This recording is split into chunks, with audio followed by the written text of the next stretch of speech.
అమృతం.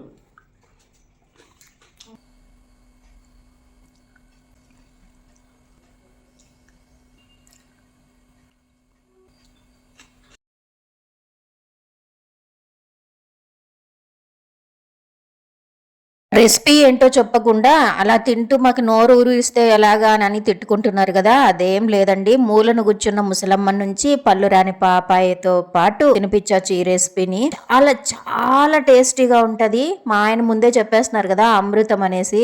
అమృతంకి ఏమి తక్కువ లేదనమాట.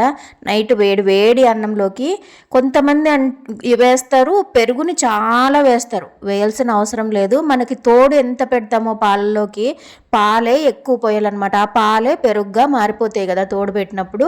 ఆ వేడి వేడి అన్నం ఒక 4 గంటల డబ్బా అయితే మూత బాగా టైట్గా ఉంటాయి. ఇదే కుండలో అయితే ఇంకా బాగుంటుంది అనుకోండి. మనకి అవైలబుల్గా ఉన్న దాంట్లో చేసేసుకోవడం మంచిదే కదా. ఒక డబ్బాలో తీసుకొని 4 గంటల అన్నం వేసేసినాను, పాలు వేసినాను, కొంచెమే పెరుగు వేసినాను. పెరుగు తోడుపెట్టి పచ్చిమిరపకాయ ఉల్లిగడ్డ పెట్టేసినాను. పొద్దునికి అమేజింగ్ తెలుసా, అసలు ఆ స్మెల్కే కడుపు నిండిపోతుంది. నాకు ఇప్పుడు మీకు వాయిస్ ఇస్తుంటే కూడా నాకు నోట్లో నీళ్లు ఊరిపోతున్నాయి అనమాట. పాలు ఎందుకే కొద్దిగా పోసినాను అని అంటే, నాకు పోటీగా మా వాడు కూడా వేడన్నం ఉంది కదా, నేను పొద్దున బ్రేక్ఫాస్ట్కి ఇదే తీసుకుపోతానని పెద్ద డబ్బా నిండా అన్నం తోడేసి అందులో కొన్ని మిగిలిన పాలన్నీ పోసేసినాడు అనమాట.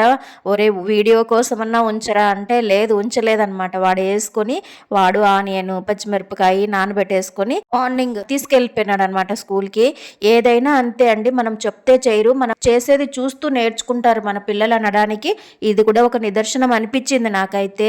మార్నింగ్ తినడం ఎలా ఎంజాయ్ చేయాలి అనేది చెప్తాను, చూడండి. నిజంగా అండి, తినడం కూడా రాదు, అది కూడా నేర్పించాల్సి వస్తుంది ఈ మధ్య కాలంలోన. కొన్నే పాలలోన తోడు పెట్టినాం అనుకోండి, ఒక టీ గ్లాస్ నిండా నీళ్ళు వేసేసుకోండి. నీళ్ళు వేసుకొని జారుగా ఉండాలన్నమాట. మెత్తగా చిదుముకొని, నాకైతే పొమగ్రెనేట్ ఉంటే దానిమ్మ గింజలు ఉంటే వేసుకోండి, లేదంటే నాకు ద్రాక్ష కనిపించింది ఇంట్లోన, ఆ ద్రాక్ష వేసినాను అనమాట. ఒక్కొక్క ముద్దలో ఆ ద్రాక్ష గింజ కానీ దానిమ్మ గింజ కానీ పడితే ఉంటది పంటి కింద. సూపరు నిజంగా అండి, చేసుకొని తినండి. అటు ఎండాకాలం కాదు, ఇక్కడ చలికాలం కాదు అన్నట్టు, మనకి ఎండాకాలం స్టార్ట్ అయిపోయినట్టు ఎండలు ఉన్నాయి.